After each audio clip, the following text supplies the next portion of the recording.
Hi and welcome to this episode of Talks with Tony. Now this one is a little bit different. What you will notice is it's in a different location. It was actually recorded in Dubai alongside my friend and fellow podcast host Ellie Mackay. So I kind of got a little sideways seat in and got to interview someone alongside Ellie, someone phenomenal, Master Shri. Now, for those of you who don't know Master Shri, he is known as the yogi with the Lamborghini. And in this episode, we get insight into his life from growing up as the son of a gang leader to finding spirituality to being called to come and become a master. So he's gone on a huge spiritual journey, but also connecting that to financial security and the ability to have the best of both worlds. So we talk everything from the law of attraction through to generating huge amounts of money to enable him to become the yogi with the Lamborghini. It's a really exciting episode and I enjoyed it so much so that I wanted all of you to be a part of it too. So let me know your thoughts. Master Shri Akarshana, welcome to the On a Mission podcast. Thank you for having me. It's amazing sat here in the wonderful Dubai. The title Master is a very honourable title. How does one become a master? Because I'm presuming this isn't like a X Factor style application process where you're whittled down from 1,000 contestants. Yeah, you get chosen actually. So I was chosen by a Himalayan yogi. His name's Grandmaster Aksha, and this was back in 2019. He asked one of his disciples to reach out to me to go up into the mountains with him to go through an initiation, which was a little bit scary at first because I didn't know what that was about, you know. And I heard that I need to be in the caves and go up in the mountains and 30 days there doing all these practices. So yeah, but at the time I had come to a point in my life where I felt like I had completed everything. And so I just felt like there must be a reason behind why this happens now. And so I just said yes, and we ventured out and went through all the trainings, and here I am. Wow. How did they select you then? It's a little bit, so it's like you said before, it's not like handing in a CV or anything like that. So basically, in a short synopsis, with his intuition and his, we can say superpowers, intuitive powers, he can see and foresee the future of what is about to happen. So example being that before all this lockdown and COVID and everything, we already seen all of that happening back in 2019, but he knew it even before that. And so he knew that during this time it's very important. In spirituality, actually, they call it the Dark Ages. And that's not saying, oh, it's all really doom and gloom and it's really bad. It's just saying that there's cycles. Like you guys talk about property, right? Yeah. Real estate. There are good times, there are bad times, and it happens. And the cycle will repeat itself every 12 to 15 years, it'll go again. But spiritually, energetically, it does the same thing. So when he recognized that, he knew that he needed what he would refer to as strong spirits to put out the right message to spread positivity during the times of darkness. And so I just happened to be that one that he found to select to go on that journey. Yeah. Wow. Was there ever a point where, because you said you were scared, where you thought, I don't know if I can do this. What if I do it wrong? What if I don't pass selection? Like, it sounds like an SAS protocol. Is there a particular protocol to follow? Can you fail it?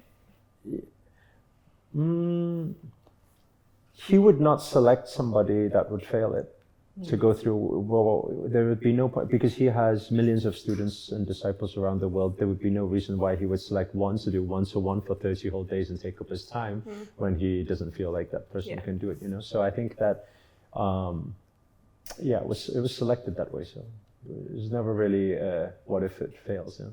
You mentioned going up to the caves. Can you tell us a little bit about what you actually did over those 30 days and how it transformed your life? It completely changed my life because, okay, put it like this. I always say there's a conscious mind, There is a subconscious, which we all know is even more powerful in regards to the results we get. It's all governed by the subconscious. But what a lot of people don't speak about is the superconscious. So the energy that is beyond just us as a physical. Some people name God, some people name universe, whatever, people give it a name. But that collective consciousness that created us, that was the biggest epiphany, because on the third day, accessing that. Day 1, day 2 actually was a struggle, because this non-stop yoga practice was extremely tough because I was not that flexible, bringing this leg on this shoulder and this leg here and clamping here. There's no chance. So it was a big struggle the first 2 days. And I kept asking, why this physical practice is, I'm going to be a fitness trainer, or is this my thing? I'm supposed to be a yoga teacher. And he said, no, because we are opening up minor chakras, which nobody talks about, to open up major chakras, to activate and transmute the energies to move outside. Now, I never knew what outside meant. What do you mean outside? It was very abstract for me, but I went along with it. And on the third day, we did this meditation where he said, focus here. There was a few other protocols. And then he said, can you see the light now? And then, bam, like this flashes of white light and a big tunnel, and it's going like 1,000,000 miles per hour through that thing. I got so shocked. I opened my eyes and I said, I've seen it. And he said, yes, but this time I opened for you. He said, over the 30 days, you need to know how to open to be able to see it. And that, from the third day, was what got me hooked. The first 2 days, I was thinking, 30 days of yoga training. But from the third day onwards, it got me hooked because I was fascinated, seeing is believing. When you experience it for the first time, it's like, I want to know what this thing is, And when you say, it's interesting you said before, was that sometimes you felt scared or unknown and things like that. Of course, as a human being, your human mind would be like, what is this? Is this some dark black magic or what's going on? And what I realized was something that he was saying to me. He said that, and I really resonated with this. He said that you experience it. Is it guiding you towards good and positivity? Or is it guiding you towards bad and negativity? He said, if it's negative, then you should stop doing it, go back. He said, but if it's positivity, then this is for you, you see that. And I really resonated with that because, for a long time I got very confused in my upbringing about religion. It's a strange thing, I grew up in a Buddhist family. I went to Catholic school. Catholic school? Yeah, saying the Lord's Prayer every day and everything. And then I'm still chanting these Buddhist things at home because they tell me to. And then I'm a little bit confused there. Then I get baptized later on. It's so much like, what is this? Which religion? Which God? Which this? Which that? And suddenly I'm in the Himalayan mountains, and then now I'm seeing glimpses of Hinduism, which is like very confusing to me. But what I realized that, hey, it's not really about. It doesn't matter what people believe in. It doesn't matter if you believe that this Christian is God, but the question really is, does it make you happy? Does it make you act in love? Does it make you act in positivity? If it does, then who cares if it's a rock you're worshipping, and whatever works. So I got a good feeling from it. So I was just like, okay, well, let me venture out more and let me see what this is about. And you also mentioned growing up that you were doing the Buddhist chants, but your dad was also a gang leader in Liverpool as well. You did some research. I have done some research. It's just quite a fascinating story. Yeah, it's but everything happens for a reason, I think it's exactly the same way how just before we started the show, when both of you were saying about how it's interesting, we put so much positivity out there. Sometimes we help so many people. People say you changed our life, but the closest people around us we don't help. Mm-hmm. But actually, we can't help, or we find it hard to help them. But actually, there's a reason behind that. There's a reason why we are the positive one and the family members are that way. Because if the family members were not that way, we probably wouldn't be the way we are. Mm. So there has to be darkness for light to prevail. It says to see the light. And you become light from experiencing certain challenges. And so when you have so much darkness around you or so much negativity around you, it will eventually push one out to become the positive one. So there's a reason behind all of this. It's the same thing as, I see I mean, obviously, I see my father as very different to how I seen him when I was growing up, you know? Like when I was growing up, I would see, although I knew he loved me, he did a lot for me, but I would see this very angry, very, you know, alpha male type of character. Now I see, like he was the perfect role model I needed. He was a leader, obviously a leader in a slightly different thing, but he was a leader, and there are attributes. Yeah, there is. Like even if you look at, I'm not saying this is good, but even whatever gang leaders or even drug dealers or whatever, all these, they're systematic. There's leadership there. There is. Entrepreneurialism. There is really entrepreneurialism there. There are attributes there, and I believe how I am today is because there was something to as a role model there to learn, you know. And it's just the intent and the direction is slightly different. That's the only thing, you know. You can see that from a different side now, because obviously you've openly admitted you are a different person to the you of old. How difficult was that when because there's so much conflict in terms of religion, conflict in terms of the alpha male status, but you must go to a Catholic school and do what they do. You know, you learn to fight at a really young age. Do you believe that how difficult was that to go from understanding that the conflict happened for that reason than when you were actually in it? Because it's easy to look back and see the positives. How difficult was that in your upbringing?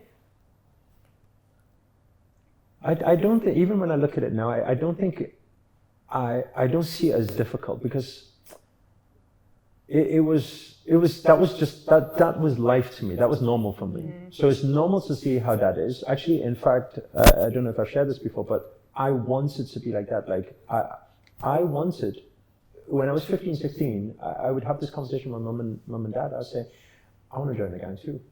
Wow.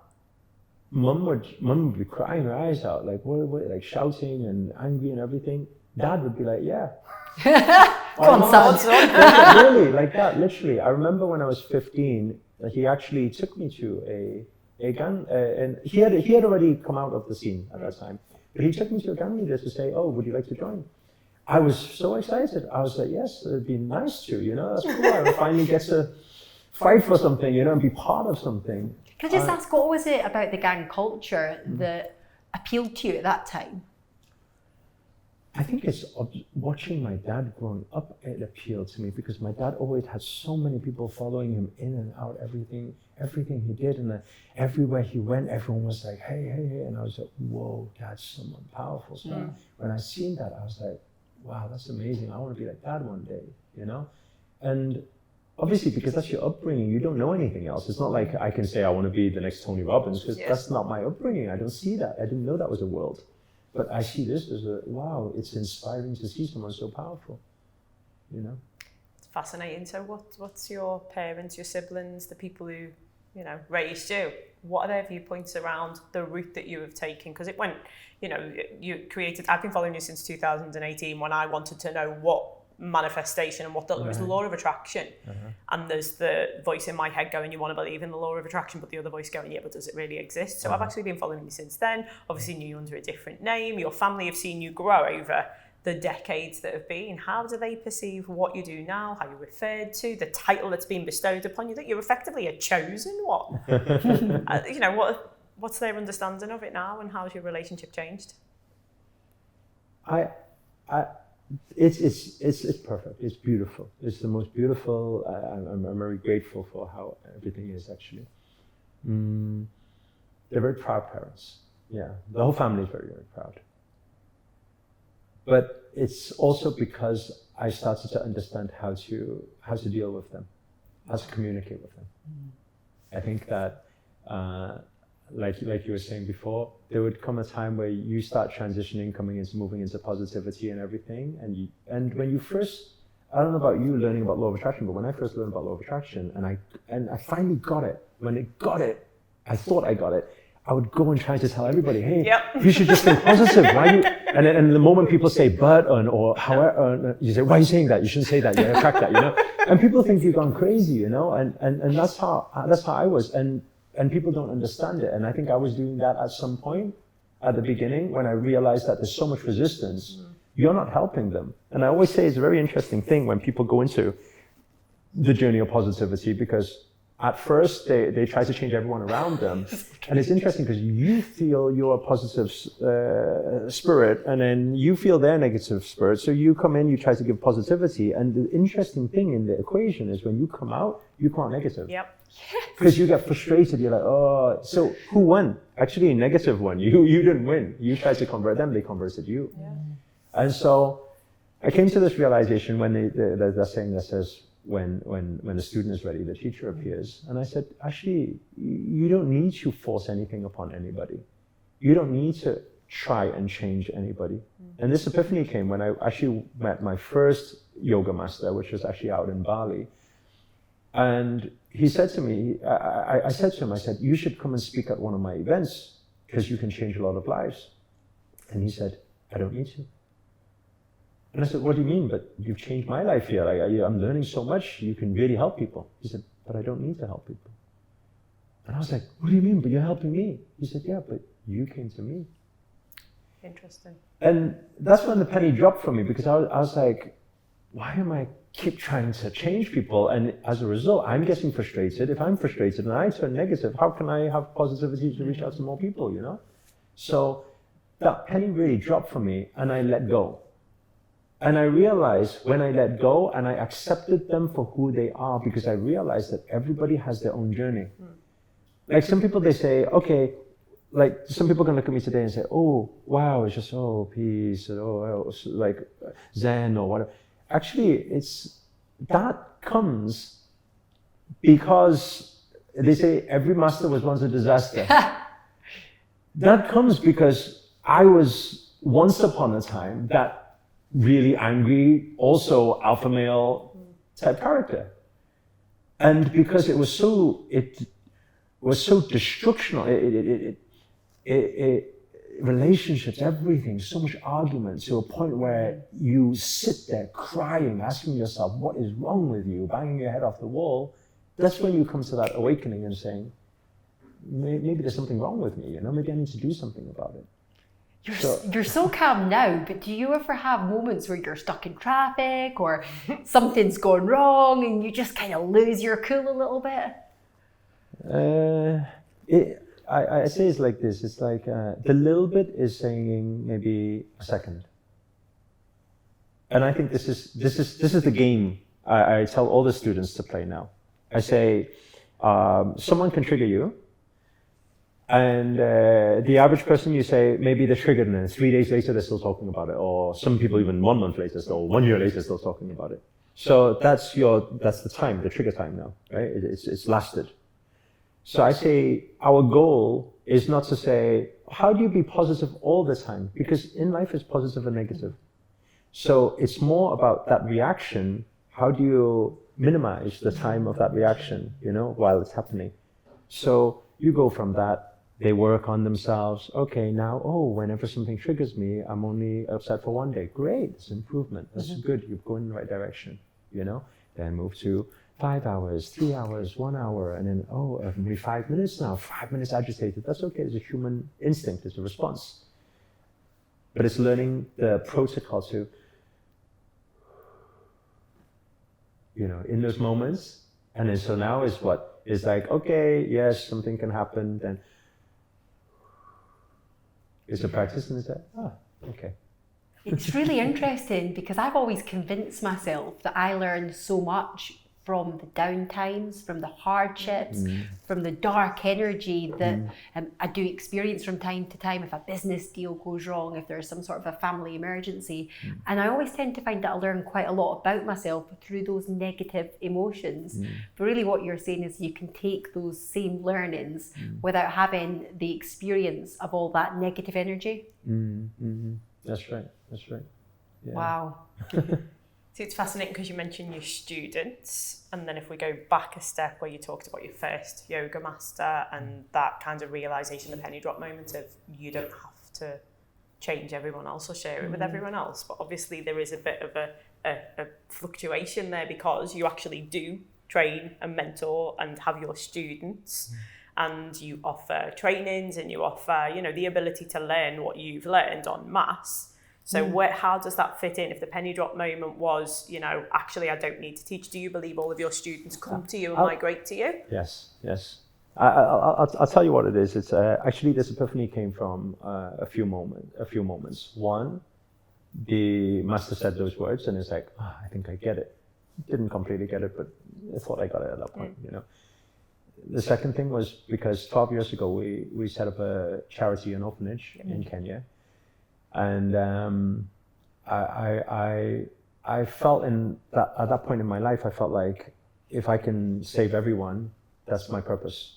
But then I realized I couldn't save everyone, and so I realized I had to not be affected by the people I cannot save, because I used to cry about it. I used to cry seeing dying babies and thinking I can't do anything about it. But coming to acceptance that everything is what it is, and we do our best. That's all we can do. That's all we can account for. So that's, again, another part of letting go. Then going into the coaching, I've been in this speaking coaching maybe 10, 11 years now. So doing a lot of the world tours and things like that, and mentorships and coaching. And then realizing that I can have a group of 10 coaching clients, and 2 of them will fly. They'll be like, whoa, it's like completely life changes. And 5 of them will be sitting there thinking, how do I do this? I can't motivate myself. I know what I need to do, but I can't. That type of, you have a lot of people like that too. And I used to get upset about that too, because I used to be like, why can you not just get your ass moving and do something? It's just, I gave you the plan already. Oh, but I can't. I don't know. I think it's my mindset. Stop thinking about your mind. Just do it. That's all. You just do it. And so I used to get frustrated about that until, again, I learned to just let go. And come to this point here, it's very interesting you ask this, because this, another penny dropped maybe in the past couple of years, where I stopped doing the world tours. I used to do a lot of tours on the circuit. A lot of the speakers in the industry, they do this, go to all these events and speak. But I realized that I stopped doing that, basically. And we built a center here. We got about 8,500 square feet, so it's quite big. And I said, I'm just going to sit inside my center. I'm most comfortable there. It's my home. And it's not like I need to go out to find clients. So why do I need to go out at all if I'm most comfortable here? I'm naturally an introvert, so going out to meet people still till today still freaks me out, because I'm like, I don't know what to talk about. But You're so eloquent.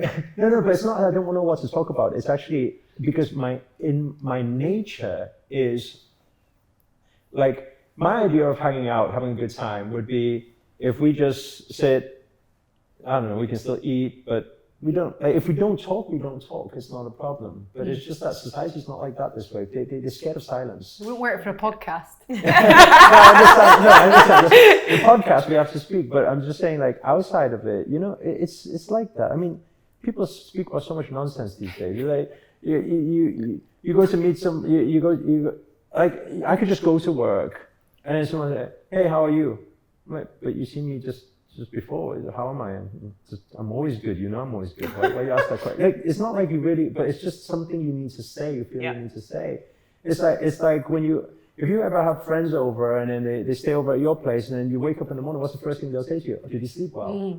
Is that you don't really care if I slept well. If I said no, what are you going to do? Give me a new pillow or a cushion? It's just something that, hey, the weather is good. It's like one of those things, So British. It's like Tourette's when you get in a taxi as well. Oh, what time are you on to? Nobody actually cares, you know? I'll tell you something. It's different. How I see it now is I get to be a bit of a diva. I know that. It's because but I've put in the hard work for that, It's been how many years now in this industry? Going out there, going to networking events and playing that game that everybody plays. And you know how it is in networking events. Hey, I like that shirt you're wearing. No, you don't. You just, what do you, okay, give me your card. Do you understand what I'm saying? No, you don't. Hey, I like your hair today. It's like, well, it's a lot of this nonsense. And people feel the need to do all of that. And I understand it, I respect it, I get it. And once upon a time, I had to go out and know how to do that too. But I just find it not so real. And now I can say that, okay, I have created this quite a big following, I would say, for my message, and people who want to listen then come listen. Otherwise, actually, I'm very happy just sitting by myself. It's just like that. You know what's really interesting when you were talking? One of my first mentors was giving me some advice around marketing, and whilst all the gurus were talking about doing all these outbound DMs and messages and hustling and going to all these networking events, which is common practice, he said you need to be the lighthouse. You need to stand tall, you need to shine bright, be the attraction. People will know what you do and they will come towards you. Don't be the tugboat that's constantly pushing and pulling and trying to attract that energy. And initially for the real estate business, it was LinkedIn I was using as my primary platform. So I realized very quickly nobody cared about interest rates or pensions or any of the other standard generic posts other people were doing. Instead, I just started talking about values, who I was, challenges that I'd overcame. And we raised £4 million within our first year from a standing start with no track record, just by being the lighthouse and going against. But that is law of attraction, isn't it? Yeah. When you let go, you let in. Yeah. But that's hard to teach someone who doesn't understand it. So is your mission or is your aim for people to, because obviously I followed you in the days of the law of attraction. What's your thoughts around it now? Do you still believe that you need to get the message out there? Do you believe when people come to you, because you believe people will come to you when they're ready? You're now the master, they are the student. So every day we create content. We put many content out, maybe at least 3-4 videos a day, every single day for the past 5-6 years. It's been that way. So that's what I do. That's what we do, and the people will see it. And the people who are interested, they will eventually either come through a virtual event or come to the center. But I like to keep everything very real, very very. So sometimes we have some students, they come in, they say, just like this, they say, Master, I don't know what it is. I have this goal. I know what I need to do, but I can't do it. And I say, then don't do it. And then they sit there for a while. They're like, why is he not? Why is he telling me not to do it? I said, don't do it. If you say you can't do it, then just don't do it. I mean, what do you expect me to say? You just told me you can't do it. You expect me to say you can do it. Why? I mean, it's too obvious, It's like, you need to figure out yourself. Some people say, oh, I don't know why I'm going through this relationship. It's really toxic, but I can't get out of it. I said, then stay in it. Because my belief is this, is that, look, you already know the answer. A lot of them, they know the answer. If I'm in a toxic relationship, or you're supposed to get out, you want to hear that from me. But actually, if I said to you today, I said, then get out of it, it's not likely they're going to go home and get out of it. Because what I say is, you will stay in that situation until you no longer, once you stay in that situation, you will move out of that situation, and it will happen organically. So I give them that first. I just say, you just do you. Go through the challenges, go through the problems, because the problem is people think they're going through pain, but the pain isn't big enough. And they don't realize that. They think it's pain, but the pain isn't big enough. When the pain is big enough, you're going to get out of it. You're not going to come to a monthly satsang to come sit here and ask me how to get out of it. You'll just be out of there, And I think that there's a saying that says the biggest enemy of a great life is a good life. Yeah, it's true. And I think this is the problem. A lot of people, they think they're living a bad life, but actually it's pretty good, and it's comfort. So they don't do anything about it. So I think that I don't need to try so hard anymore, because I come to acceptance that, if you've got a better question for me, if you're asking me how to do something, I can break it down for you. If you're saying you can't do something, just don't do it.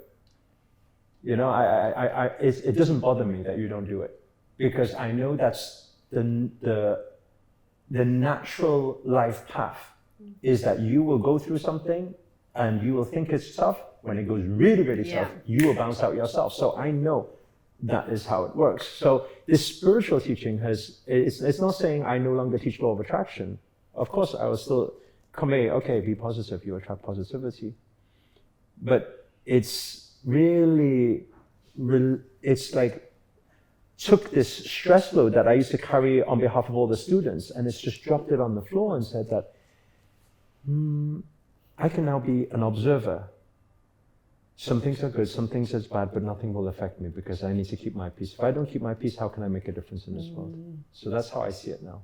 It's that whole adage, isn't it? You can't pour from an empty cup. But so many people, I think, are programmed to believe that success looks a certain way, only to find that they've had their ladder against the wrong wall, as you did for a while, because you had the financial success, you had the material trappings, yet you got to a point in your life where you actually felt it would have been better not to be here.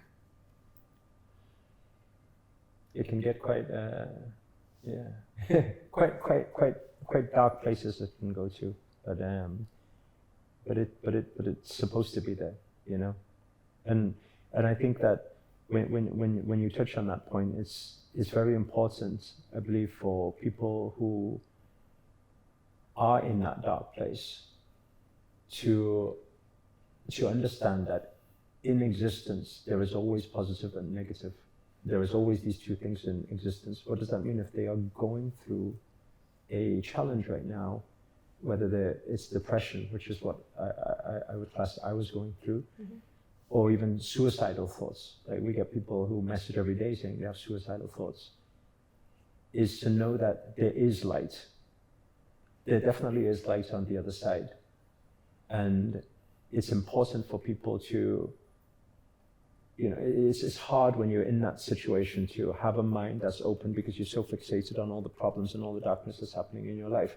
But just because I've been through it, I know that as long as you can have a glimpse of light, a glimpse of hope that you start bringing your attention to, that can expand and you can completely change your life around. And I think it's a very important point for people who are going through any depression or thoughts like that, you know, to feel free to go out to reach for help. You know, I had to go take what I was going through and speak to some people about it. And although 90% of it, I wasn't receiving it very well, because people would say, you've got the perfect life. And I'm like, no, I don't, you know, but they don't understand my thoughts in that moment. But because of that, just that 5-10%, which I was still absorbing, that gave me that glimpse of light to actually do something about it and get out of it, you know. It's really interesting because I resonate with what you're saying so much. Back in 2008, I was very depressed, heavily medicated, anxiety, depression, postnatal depression, you name your flavour of depression, panic attacks, like literally laid in the fetal position, somebody's unable to leave the house. And my definition of success at that time was just to achieve some sort of financial pressure. I was claiming benefits. It was quite a dark time. So I got myself educated in real estate. We had a flying start. We bought 2 properties within 4 days of completing the training, even though we didn't actually have any capital ourselves. And I got to a certain point of a certain amount of properties that had been the goal, that financial freedom that I've been craving. And I realised I felt just as empty and just as hollow as I had before, only there was a lot less sympathy, if you like, even towards myself, because when my life wasn't going very well, I knew why I was feeling depressed. I knew why I was feeling anxious. But when I resolved those issues materialistically, and then still had those overwhelming feelings, that's when I started to look a lot deeper into what does a successful life actually mean? You know, what's my purpose? What's my mission? There has to be more than just the financial trappings. I really resonate with that, because my transformation happened in Kenya. And I think it was a godsend. It was a very interesting situation because I was depressed. I felt I had suicidal thoughts. Every day I would have it, but I didn't have the guts to do it myself. You know, I'd look up and I'd say, "Take my life away, please." You know, and every day I would do that. And then some girl was doing some performance at one of my restaurants, and then she said she needs to leave very quickly, and then she said she goes to Kenya, And I said, why are you going to Kenya? She said, help some kids. She said, do you want to come? That's all that happened. And I feel that was like an angel in disguise. It was a godsend, you know? And the other thing that linked is so unpredictable, because I said, no, why would I go to Kenya? I was depressed or stressed. Why do I want to go there? And because I went out drinking with my friends that night, and I said to them, there's this girl who asked me to go to Kenya with her, ha, ha, ha. They said, don't go. It's very dangerous. And I just heard dangerous, and I was like, I'm supposed to go there. So strange. Imagine I go to Kenya in hope that I'm finished. I'll be finished there. And then I go there, and what I see is these kids playing around, and this old lady cheering in the background, and really happy, and no food, no clothes, no nothing, and mud huts, and I just burst into tears, and I'm like, they must know something I don't know, you know. So it's interesting because it's been 12. That's why every year we take volunteers out there, because I want people to experience it. I want people to see it. Perspective is a big. You learn so much from perspective, you know. And a lot of the times today, I mean, these kids, they're really fully grown now. They're a lot taller than me, and it's funny because a lot of these kids today, thank you, if it wasn't you, for you, I would be alive today. And what they don't know is, if it wasn't for them, I wouldn't be alive today, you know, because they saved me as much as you know, I saved them. And I think, you know, there's a saying that says, giving is living, and I feel that is our highest purpose. It's like what you're doing now. I don't think you will really go through another depression or anything anymore, because you are fulfilling something that's beyond you right now. Mm-hmm. Yourself is fulfilled. You have whatever finances and whatever in your life, that's fulfilled. When that is fulfilled for people, and that was my problem when I was 25, 26, because I felt like I had everything, you know, but I didn't know what the thing that was missing was, and that is a sense of purpose. Yeah. And where does sense of purpose come from? It comes from doing something that's beyond yourself, contributing beyond yourself. And everybody knows it, actually, because they've experienced it before. When you do something for yourself, you're happy, but sometimes when you do something for other people and you see the other people get the results, you're even more happy.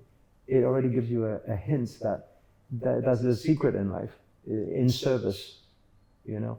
But at the same time, though, and this is a big message for people who are following my work online, because I attract a lot of spiritual people. Mm-hmm. And I see it actually as a slightly different problem going on, is because the spiritual people, they come in and they say, yeah, I just want to help the world, I want to save the world, I want to give the world. And I'm like, yeah, but you know, you need to, why don't you become financially free first? And people are like, what do you mean? With so much spirituality. I'm like, yeah, but do you know why you're not rallying for world peace right now? Because you're stuck in your job. Mm-hmm. You know, do you know why? You say, oh no, all I want is world peace. So what are you going to do about it? You know, and I always joke about this, but you know, we get a lot of very spiritual woo-woo people, and yeah, I'm going to heal the world, send healing to the world. I'm like, dude, that kid out there just needs some food right now, and if you got some money and pay for the food, they'll be alive. So, you know, I think that the message is very simple for me. I know why everything happened in my life. I went from a very materialistic world to taking a 180 flip to being a complete spiritual, woo-woo, tree hugger, giving person, to then realizing that, hey, wait there a second, we are spirits in this human form, we are metaphysical and physical, we should be doing the both. So it's easy what my message is today. I come to a place like Dubai where it's all bling, bling, bling, bling, bling. Mm.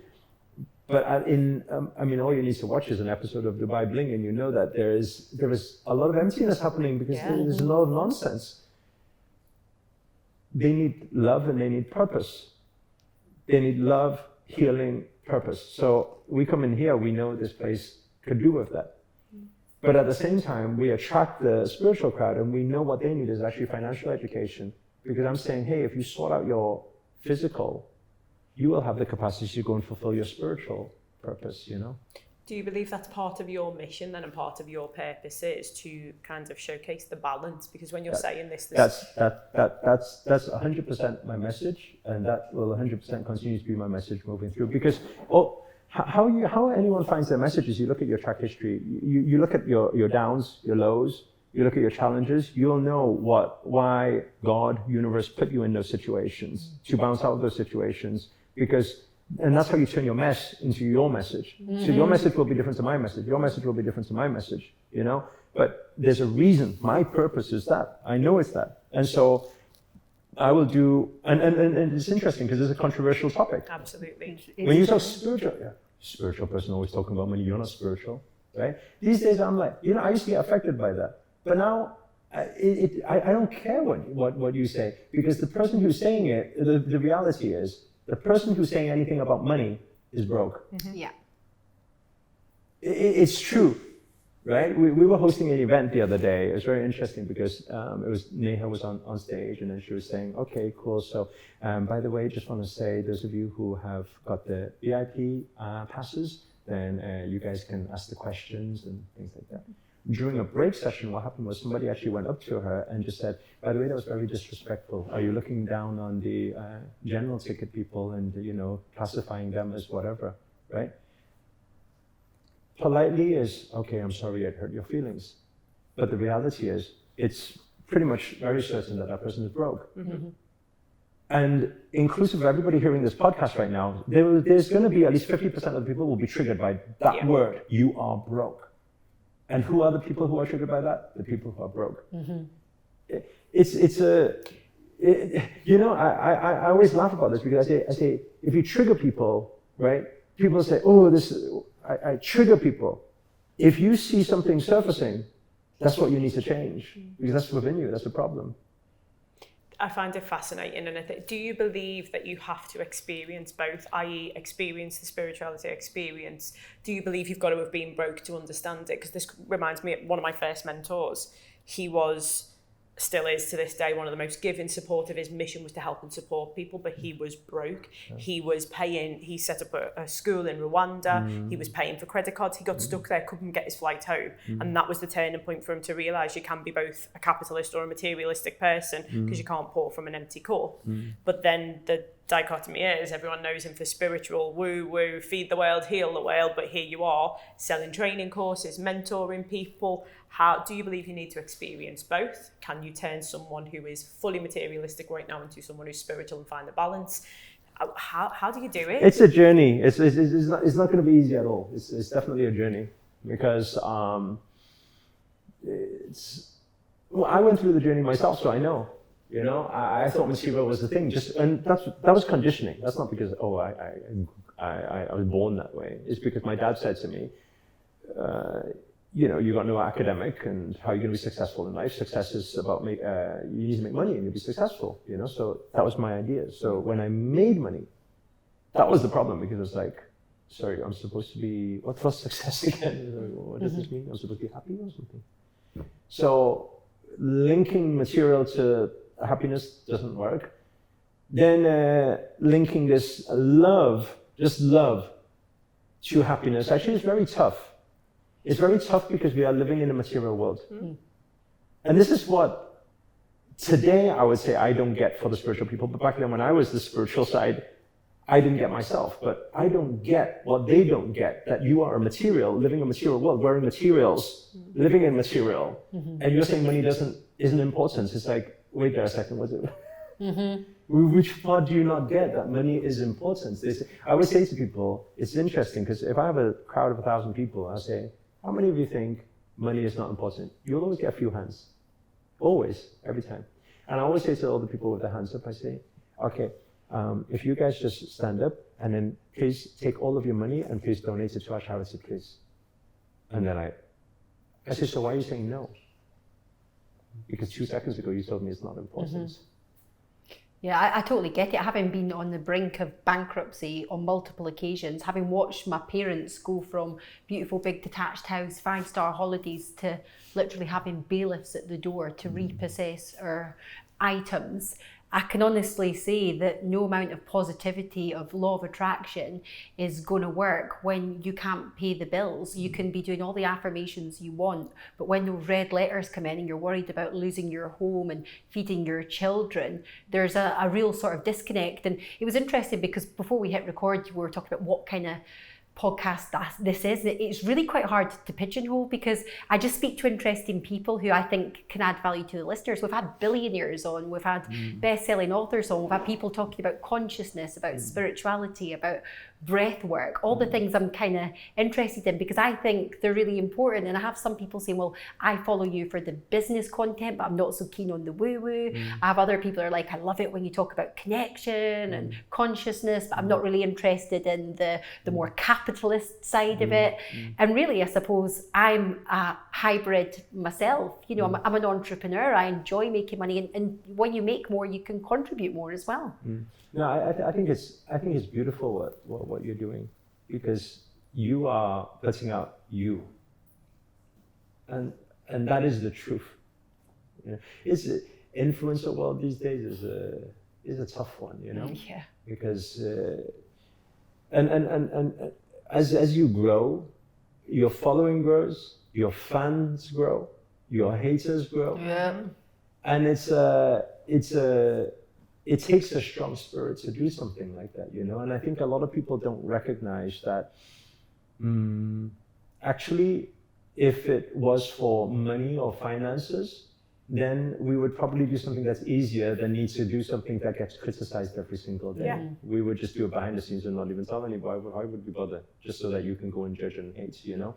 But I think that a lot of people, when they are voicing anything, I don't agree with this, then that's your problem. I don't like it when you talk about that. Well, if you don't like and you're getting triggered by it, it's your problem. I don't like when you talk about what is your problem. Everything they don't like is their problem, and they're not recognizing that right now. They see it as it's your problem, right, for speaking about it. But it's not, it's their problem. And that's why actually, in my message today, I become, when we talk about the Himalayas, the training with the spiritual master, actually one of the big things was, aside from all the awakening and third eye things, but one of the big things was actually mental strength. What we had to do in the heat, what we had to do in the cold, in the mountains was just crazy. Can you expand a little bit on Totally that? intrigued by this. Just like, for example, crossing your legs over in lotus pose and throwing yourself in the river Ganges where it's fast flowing and there's rocks everywhere and you're not breathing and you feel like drowning. We had to do so many weird activities like that. And I thought it was weird at the time because I was like, why is he getting me to do all of this? Like, I feel like I'm going to die soon. And I realized that the master can see, because of their level of consciousness and awareness, they can see your weaknesses that you cannot see yourself. And your blind spots. And I never owned up to this before. Right, before 2019. But when it got to 2019, I'll tell you one thing that I was actually internally struggling with that nobody ever knew about. Even till today, I never told anybody, right? Was I couldn't deal with the negativity online. And that's a quite interesting thing because I had already accumulated, I think it was just under 1 million subscribers on YouTube, well, 1 million following online, right? So imagine I would have so many people just every single day, gratitude, thank you, master, thank you, thank you, thank you, thank you, thank you, just thank you, non-stop, thank you. And then I would find myself waking up in the morning scrolling, and I wouldn't even know, I would live this pattern, I'm scrolling until I find that negativity and I'm like, ooh, why you say that about me? You know? We literally had this conversation yesterday. There can be 100 good comments. We hone in on the bad comment. Yeah. It's interesting how much we fear things like that and how much we get affected by things like that. And so I found I was living that. And do you know what? I had my unconscious way of copping out. And what I would tell people at that time was, I tell people, I feel like I've fulfilled my mission and I've helped enough people now. And I don't think I'm going to continue doing this anymore. And I think that I've done what I needed to do. that's what I used to try and explain myself in like a cop-out of, I'm going to stop doing this now. Stop tours, stop speaking, stop trying to educate people, stop doing that. And the most interesting thing was when I said that for the first time, about 3 months later was when I got the message from the disciple to say, go into the mountains. Interesting. It's so fascinating how the things unfold. And then when I went through the mountains, I was going through all this vigorous training and then saying, no fear, and then just push through and all this type of stuff, building this body strength, mental strength, spiritual strength. They say how you do anything, how you do everything. And I was building this strength. And afterwards, I realized I came back. I didn't even know that had changed until after maybe 3 to 6 months of being back home. And I'm pushing like I've never pushed before, even more content out there. Yep. And I'm no longer looking at that. And when anybody feeds back to me and says, oh, somebody said this, I'm just like, so what? Why are you telling me that? And then an epiphany came a few months later thinking, wait a second, when did I change? How did I change? So it wasn't a conscious thing, it was an after the event you've realised that part of you's kind of that was part of the training. Yeah. I didn't know Grandmaster had trained me up for this thing, and not just that actually. The other thing is because after the training, because of the whole third eye, seeing future thing and everything, I could see my full life purpose. So the day I die, I could see my full life purpose, what I'm supposed to achieve. So now I am completely congruent to who I am, what I'm supposed to do, and there's no question about it. I think maybe until 2019, I sometimes will still question, am I supposed to be teaching law of attraction, or am I supposed to be teaching business? Because people don't like it when I teach business and law of attraction. They say it's not right. Spiritual people should not teach. Yeah. So I used to be like that. But then, because now I know exactly the reason for it, that's why I'm very clear. I say nobody could ever say anything. I mean, people can say, you're not spiritual. I don't care. People can say, you don't have money. So I don't care. Because you have a problem with that, not me. Yeah. So now I'm very congruent. I know exactly what it is. I don't know if you guys, have you ever heard of the name Osho? No. Spiritual leader back in the day, about, I don't know how many, 30 something years ago. There's a show on Netflix, it's called Wild Wild Country, I think. Yeah. And basically, he was a spiritual guru who was very controversial at the time. Because what did he do? He introduced around 30, 40 years ago, he introduced sex into the spirituality thing. So he was just saying how sex is okay and everyone can have sex, it's normal and that type of thing, which then was a bit of a taboo thing, you know, you're spiritual, how dare you speak about this? And then what happened is, even till the day he died, yes, people were listening to his message, but it was still controversial around the world, you know. Now his books sell in millions and millions and millions, you know. And that, at that time, the shift of human consciousness was about bringing, I guess, making sex okay, because we're humans, it's a thing. This next shift of consciousness, which is very clear to me, is bringing money into the equation. And I don't know if you guys have realized this, but I see it, how now you get a lot of entrepreneurs coming on the scene. Like if you go 10, 15 years back, you wouldn't see this. But now you see a lot of entrepreneurs coming in saying, heart-based entrepreneur, spiritpreneur, yogipreneur, all of these type of things where people are saying, oh, you need to lead with love. Even if you look at just Gary Vee alone, you look at how his message has evolved. Huge. If you did like 7 years ago, it's all F you, F you, F you. Now it's kind of like, you just gotta have compassion, right? Yeah. So what this new shift is happening is it's bringing love, consciousness, or you can use the word spirituality into entrepreneurship. And it's also bridging the gap between entrepreneurship and the spiritual world as well, like money.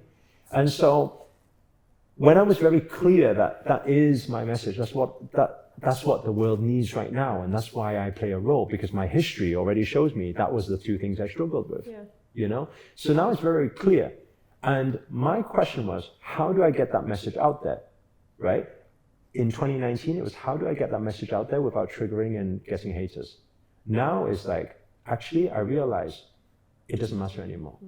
So that's why it's like, okay, buy an orange Lamborghini, put it behind you, call yourself the yogi with the Lamborghini, in front of it, the moment they get the click, come here, let me teach you self-love. Because that's not what you need. Yeah.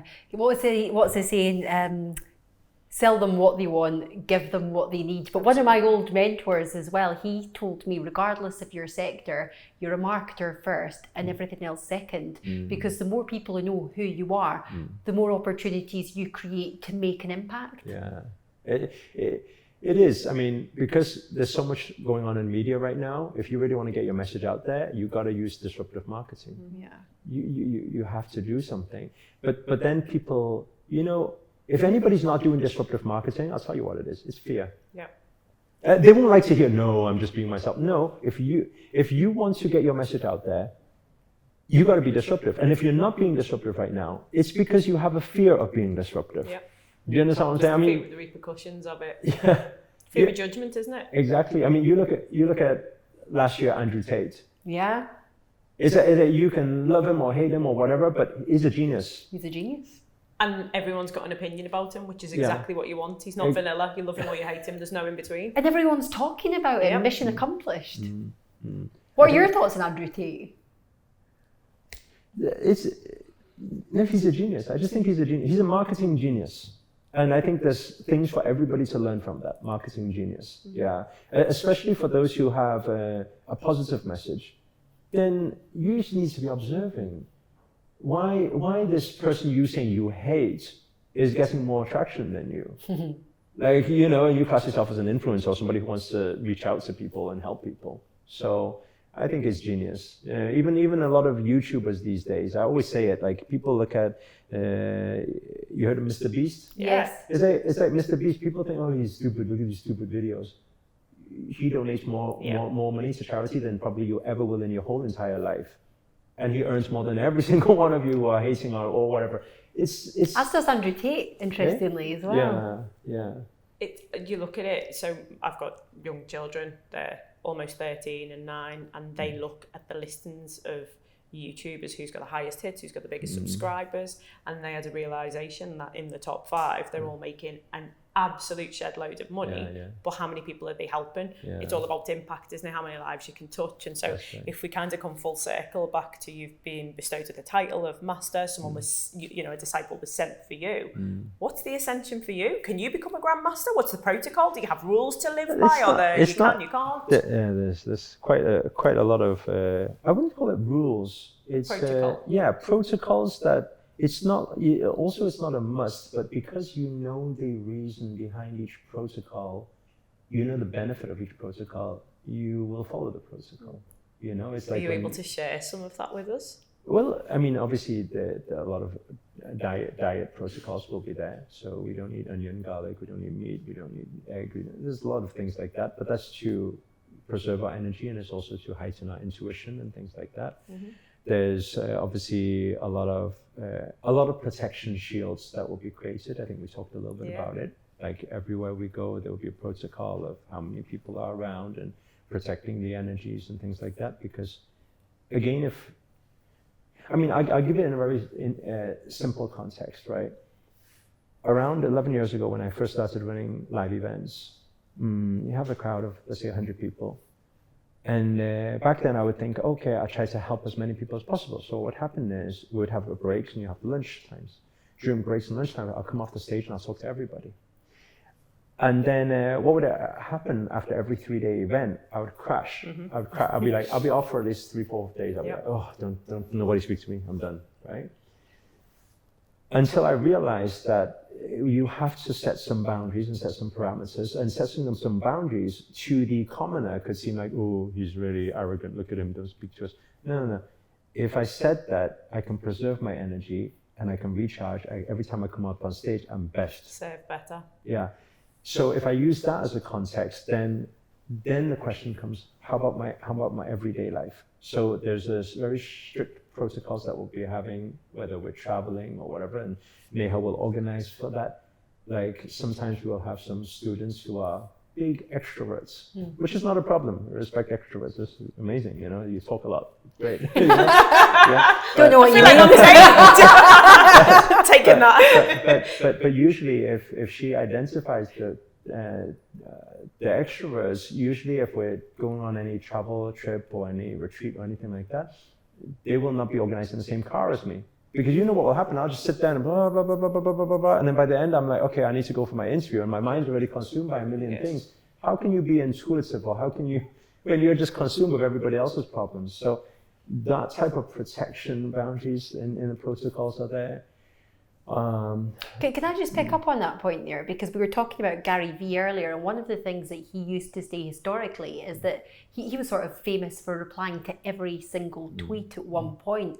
Whereas actually, if you stand back and assess that's probably not the best way to preserve your mental energy. To get the best out of me, to get the best content, the best impact, I need to not be involved at that. I'm not going to outsource it to a PA or a virtual assistant or anything like that. But really the message that I'm trying to put out was on one-to-many. And I found that I was becoming quite stressed at the task of having to reply to each and every person. So, but I think it's a part of the journey, because it's that everybody who's grown something online the first few years, I think you have to do that. You know, it's like, because you probably don't even have a big team yet or anything like that. So it's different. Do you think it's a bit of a rite of passage? You've got to go through that, you know, before you can be the person, because I deliver public speaking training, some of them 4-day and 5-day events. And because my need was to help and to serve, that was me. Every break, every lunchtime, extra time, replying to messages. And it was renowned that, like, my husband would not speak to me the day. It's like someone's pulled the plug out of you. You literally need to recharge. And so setting those boundaries, but it's the difficulty of everyone's been so used to being able to talk to you, to speak to you, and then you have that kind of, you've changed, yes, and it's for your benefit. How do you know, is it the people who are on the journey with you who are understanding that? Are you quite comfortable now to say, well, it's self-selection? If you don't like that, you know, off you go. You seem like really at peace with the fact that your people will come to you when it's the right time for them. And you know, if people like you or dislike you, that's a true reflection of them. So if that's the case, being in the role that you are, being spiritual as you are, and making an impact in people's lives, how do you do that on a grander scale? Do you remove yourself a little bit more because people want and need you more then? It's very true that takeaway selling works, but you're still giving a lot on social media. You still give a lot of content. Yeah, actually, it's the context, the protocol is set, but I will always be available for the people. So it's like, I will always, let's give it this example. Neha books out my whole schedule every single day. So there's no rest. Every day in this meeting, then recording, then going there, doing this, then doing this, then doing this, and then until the time I sleep. So that's every single day will be on repeat. So my thing is, okay, in every moment, how can I be loving and how can I be compassionate? So if there's a student here and they say, oh, I want help, okay, let's do some healing. Let's do this. Okay, let's do that. Okay, let's have a chat. Let's answer your question. So this is my thing. I can be completely genuine in opening up to that. But she has a task, which is to say, I must have another meeting. So I'm like, okay, I need to go to another meeting, you know. But I want to. So that is the best way. For me. And the reason that's the best way for me, because I'm one of those soft-hearted people that if it's good that, and this is a very interesting thing, because now we're talking about a bit spiritual, a bit business, these two things, but I'm not very good at say no. That's what I was thinking. Yeah, I'm not very good at saying no. I'm not very good at I wouldn't say I'm not very good at business. I'm not very good at finances or managing finances. Like if it was me, actually, I would give everyone everything for free, which is quite interesting, because then the question is, okay, so how does your organization generate millions, right? But it's because I know myself well enough after so many years of, I mean, I've been through all that, bailiffs and everything, and not just once and twice and three times. I've been through that many times, and to a point where I'm like, oh, how can I sort out my finances? I'm just not good at money management. I need to learn money management. But I realized that my spirit is my archetype is very different. My archetype is I'm a free spirit type of person. I'm a creative. I'm a You know, I'm that type of person. So if you left it to me, actually, I would just be like, yeah, let's talk all day long and let's give all of you healing, all queue up and get healing. And at the end of it, I'll be looking at my pocket and thinking, oh, I don't know how I'm going to survive, you know? Yeah. But when I realized that around maybe 7 years ago, I realized that I should not be the CEO of my company. I should not be the CFO of my company. Yeah. So I hire those people in and I find those people and they run it. And since then you start saying, ooh, there's millions there. And what do I get to do? I don't have to create my boundaries because to me, I'm saying, I want to help you all. Let's do it. Yeah, let's do it. They are now seeing what the paper and the numbers and saying, no, wait, you got to do this. Yeah. I'm like, okay. And by the way, it's a very interesting thing because one is like a left brain, one is a right brain, one is a creative, one is a logic. If I class myself as a creative flow person, and I don't know if you experience this too, whichever side you're on, and then you are working with the other side sometimes triggers you a lot because you're like, you don't want them to stop you or you don't want them to restrict. Why are you saying like, you know, and I used to have that conflict until now I learned to appreciate that this very logical minded person who's giving you all the details is helping you, and this is what you're missing. So just do as you're told. Yeah. So now I also do as I told, you know that. Isn't the phrase, if you want to grow, you've got to let go? Yeah, You've got to let go yeah. of all of the stuff that you're not really good at. Ellie and I are really similar in that we say that we are the faces of our business. We're the ones out there, we're the ones talking, but let's be honest, the reason our portfolios are so big and the reason there is money in the bank account to pay for all of these things is because we don't try and manage the money and we don't try and organise things because it's just not within your flow, it's just not what you're great at. But that's a hard lesson quite often, and you know, the biggest growth is usually when you learn to let go. So for those people who are thinking, how do I become that person? Because you seem like such a well-rounded, the most chilled, but you've shared the highs and the lows. So if you were giving advice to listeners who are now thinking, that's me, I've got 0 in the bank account, I've got 0 in the spirituality account, which do I focus on first? Yeah, I don't think it's really a first, but I do say that money is very important. So when you handle money, I feel like you have to look.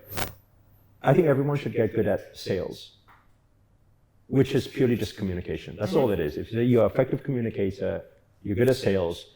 That is one skill that you will never fear lack of finances ever again in your life. It doesn't matter if your business collapses, it doesn't matter if you lose your product, it doesn't matter what happens. If you have one skill, only one skill, you will never struggle with money ever again. And that is the skill of sales. So I'd say everybody should learn that skill of sales, get good at this game of sales.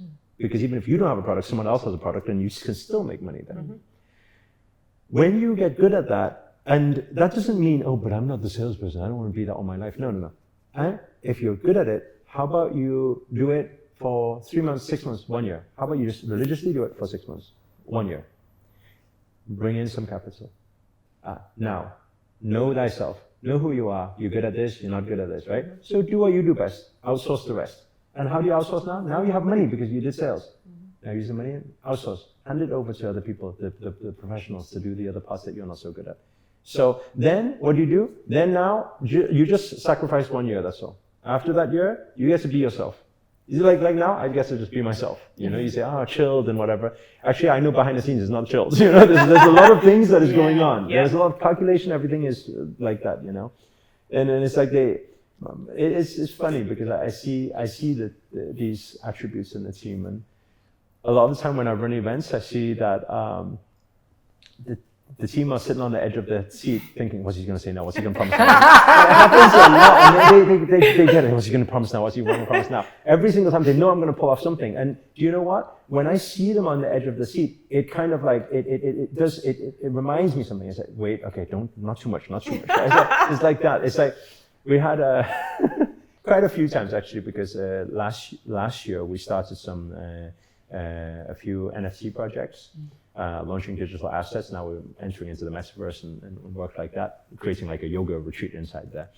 And And when we started in there, because it's so unregulated, there's a lot of scams happening, a lot of people hacking wallets and all the rest of it. So a lot of our community members, they obviously a lot of them made a lot of money, but there's some people who also got hacked and stuff. And it's very interesting, because every time we go on a call and someone says, "Oh, Master, I got my wallet hacked." I'm like, "I told you, don't give away your seed for it. Like, don't. Why did you? Oh yeah, I forgot." Is that what do you mean you forgot? You just lost all your money. And then I'll be there. Now this is my mum's side, right, which is of me, comes out. The caring mother, you know. I'm just like, okay, so how many tokens did you lose? And then now the team's like, what's he gonna say? What's he gonna say? Don't do it. You know. I said, how many tokens? What tokens are they? Okay, 15,000. Okay. Okay, Neha, if you can organize from my wallet, just send 15,000 tokens over. Please don't do it again. You know.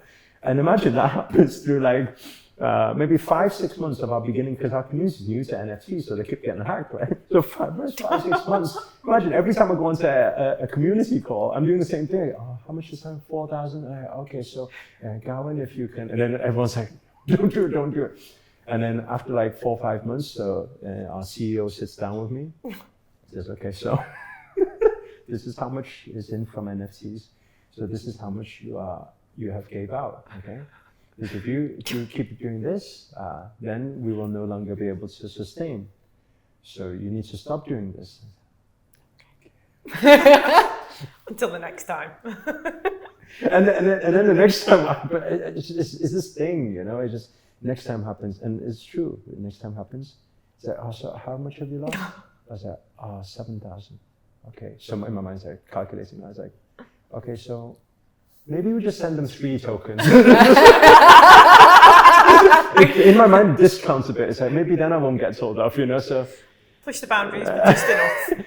But it's good, and I respect that. I know that I need that. If they weren't there, seriously, I really believe I won't have a business.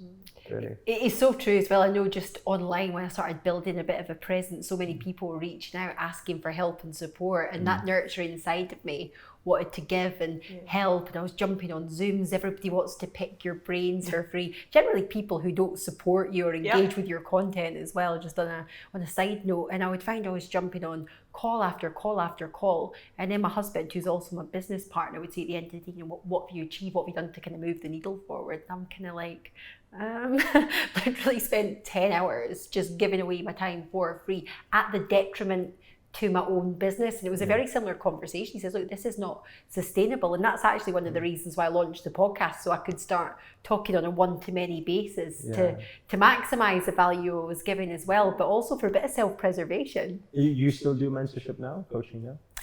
Tony does more than me. Yeah. So I was just putting out free content online just to build the brand initially for the property business, which I'm not very operational now. It was to, the more people who know who you are, the more opportunities you create for them to do business with you. And our business model revolved around private finance. So it was just putting myself out there. But I just found that it was really interesting because we didn't have much of a track record and I didn't want to tell any lies.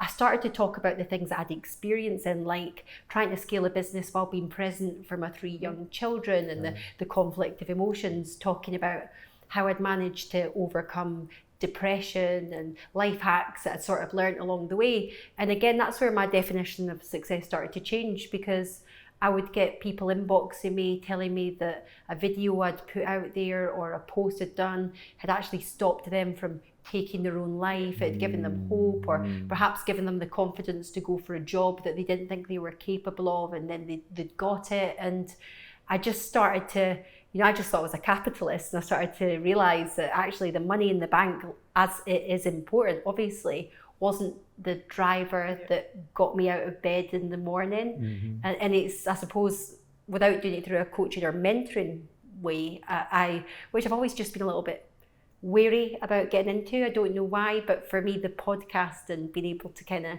build the brand and share the content, and it's not about me, it's about having interesting conversations with people that are further down the path that I want to travel. It's my life university, it's a free education. It's fantastic. You just get to be enlightened by all these amazing people and get all these different perspectives, but share it with hundreds of thousands, if not millions of people along the way. That's beautiful. And it's, so you guys work together? one organization? Or? No, we're Yeah? separate entities, and Oh, we actually okay. met at an event when Ellie was one of my I was a nightmare delegate. students. I was learning all about public speaking, and Ah. I want to get better at connection. But I was a disruptive one at the back of the room because I was really struggling with like the formula, the sort of It was prescriptive the nature sales of it, part wasn't of it? it. So we teach public speaking, but we teach selling. So when I teach public speaking, it is about selling yourself, selling you as the best person to invest in, but also we teach how to sell products and services. And that was the discord that you had. Yeah. And also I'm very much a challenge accepted. Yeah. You will enjoy this. And it was a case of go through the motions of it, even if you never use it, having that skill set, as you say, of being able to be a salesperson. But I think I've gone full circle. That's the part that I love. I have a business around property, but that's a vehicle. That's the cash flow vehicle. But I think it's not a salesperson uses sales. It's everybody uses sales. Like I think this whole podcast is all sales. Absolutely. Because we have to sell that motivation. We have to sell that idea. We have to sell that philosophy. And it's everything is sales, and people don't understand that, you know. You know what's interesting though? I went from one extreme to another. I was the top salesperson. I managed 100 staff for a double glazing firm, cold calling people trying to sell windows and doors. I've done door-to-door canvassing and had rejection after rejection after rejection, doors slammed in my face, I've had abuse, I've had people threatening to attack me, the full job lot. Yeah, I was the top salesperson and made a real success of that. But then as I started to change as a person, I almost threw the baby out with the bathwater, a little bit like yourself as an entrepreneur, as a businessman, making your millions and then going down the spiritual route and almost like turning your back on the previous business acumen that you'd gained, and then kind of coming full circle. So we went through a parallel journey then. Yep. Yeah, it's really interesting. And now I very much agree. We're constantly selling ourselves. So, we're selling our message, and you have to do that to make the biggest impact. But I suppose it's when you stop making it about you and start making it about other people. And again, even taking it back to the public speaking, I can understand why so many people are terrified of it. I was a nervous wreck, was shaking physically. And I think it was actually like a Simon Sinek video that I watched around conquering your nerves. And he said, you're making it about you. By and large, 99.9% of the people in that audience, they want you to succeed. But by making it about you, you're not making it about the audience. You're not making it about the message that you're trying to deliver. It's almost a little bit self-indulgent, but for the right reasons. It's a self-preservation. We want to embarrass ourselves. We don't want to humiliate ourselves. But by focusing on that, we're not focusing on getting the message out there. That's right. but I think also another thing as well, when you talk about putting out these podcast shows and free content and everything, I think it's very good.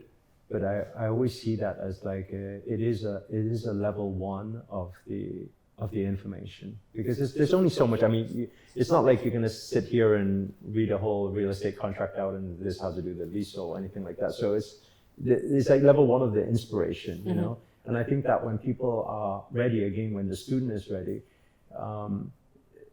I think it's important for them to understand that when there's a saying that says when people pay more, they pay more attention. You know, and I see that in a lot of things we do, because we every month we have a free satsang, and on full moon, so anyone can come for free. And pretty much every 2 or 3 months we will have a free 11-day yoga thing, so everyone can join for free.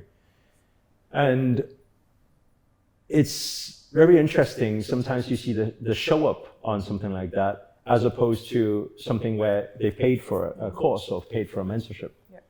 The show up is strong, you know, and I think it's important that there's two things. I think on a mental, on a physical, when people are, let's say, paying for your mentorship or coaching, Tony, it's they will take it more seriously. And in actual fact, it's also directly proportional to the amount they invest as well. Let's say, for example, if they invest 25,000, I don't know how much the coaching is. Let's say it's 25,000 as opposed to 2,000, for example. The person who invests 25,000, they will do a lot more. They will, because in the back of their head, they know how much they invested, and they know they need to do a lot more to at least make that back and make some profits. Their efforts is completely different. So from a mental standpoint, the motivation shifts. But from an energetic standpoint, this is what a lot of people don't realize as well. If we talk about spirituality, even when you go to church, they bring over the bucket and then you make your donations. And people sometimes I see people get frustrated about that. Why am I making? Why are you always coming around with this bucket thing, right? But you need to understand, if you're going to a place and you're receiving, and you're not putting any energy out, actually the law of energy, you're receiving but nothing's going out. There is no flow, so there is nothing more to come back in. And it's a lack and a scarcity vibration that a lot of people don't realize. And so that's why I always say to people, I say, it doesn't actually matter what you do. If you come to, let's say, even sometimes people come to any of our trainings or anything, I say, it doesn't matter what you do. Even if you seriously are saying that even with this free training, afterwards when you make money with it, you are putting some money to charity, or you're doing something, do something with it. There has to be an exchange, because this is a universal law. And people who are too fixated they're holding onto this thing, right? They're not willing to put out. There's nothing to come in because it's not open. The space is not open. Absolutely. So I think people need to realize that too, because you also have a lot of people who is always the freebie people, which is fine. But when it's time to level up and you realize how energies work, you'll be very willing to put out.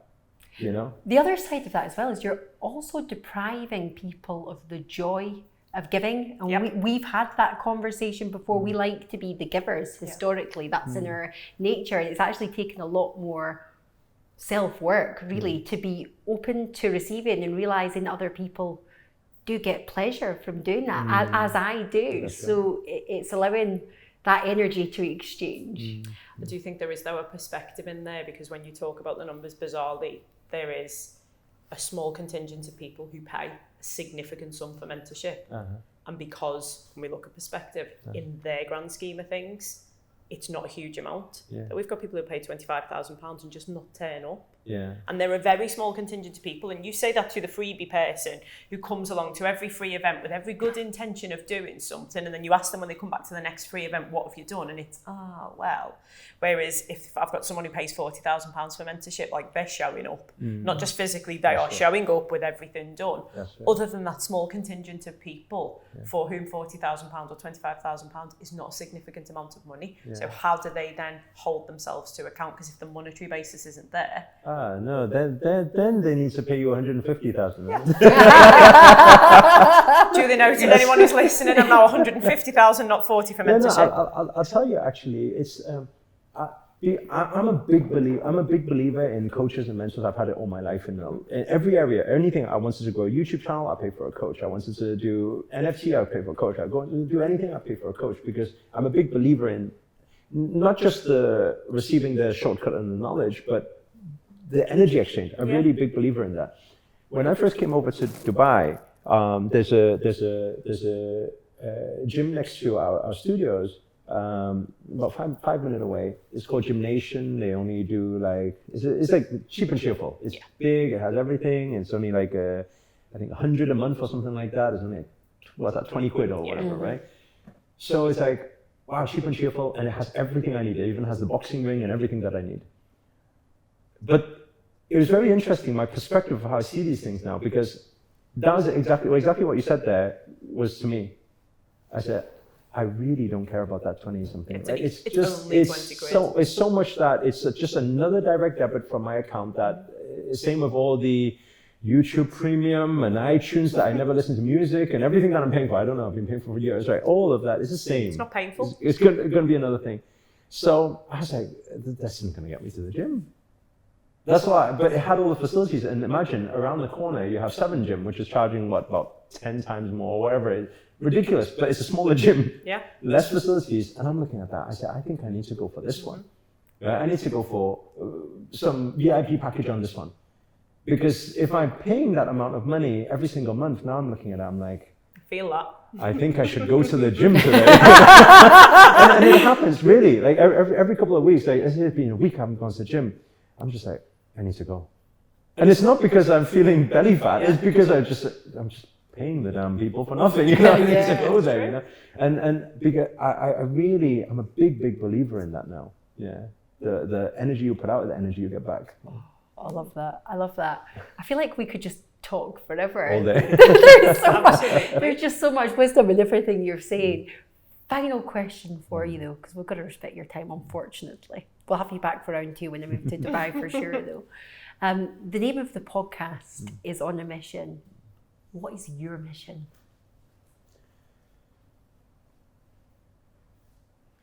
To bring love consciousness to the wealthy people and wealth consciousness to the living people. Oh, wow.